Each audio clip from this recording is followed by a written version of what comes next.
Alors, la loi de l'offre, ça fonctionne un petit peu comme la loi de la demande. Donc, essentiellement, il s'agit de relier des prix et des quantités. Évidemment, on peut toujours travailler sur des biens non marchands, mais c'est plus difficile parce que euh, on n'a pas d'idée a priori sur les prix. Donc, supposons que on est entrepreneur et qu'on veuille vendre un bien à un prix P. Alors, évidemment, on n'a pas toujours le loisir de prendre n'importe quel prix. Ça dépend entre autres de la concurrence qu'il peut y avoir sur le marché, etc. Mais a priori, comme entreprise, on préfère vendre plus cher que moins cher. Donc l'idée, c'est qu'on va avoir tendance à offrir davantage si les prix sont élevés. Donc pour des prix élevés, on va avoir une quantité offerte qui est élevée.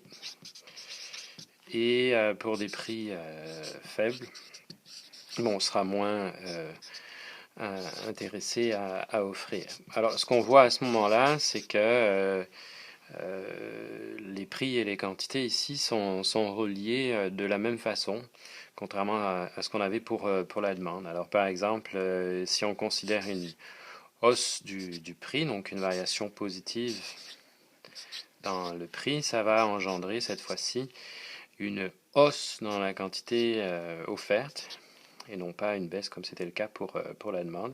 Donc, c'est-à-dire que j'ai une variation positive dans la quantité offerte. Alors, c'est ça qu'exprime la loi de l'offre.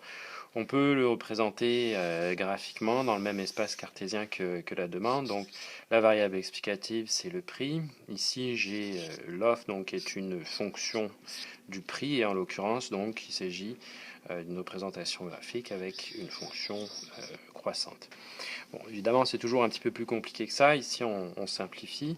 Ce qu'on veut simplement illustrer avec cette loi, c'est simplement le fait que au plus les prix augmentent, donc par exemple, ils passeraient de 1 $ à 2 $, et bien, au plus, on va avoir une quantité offerte élevée.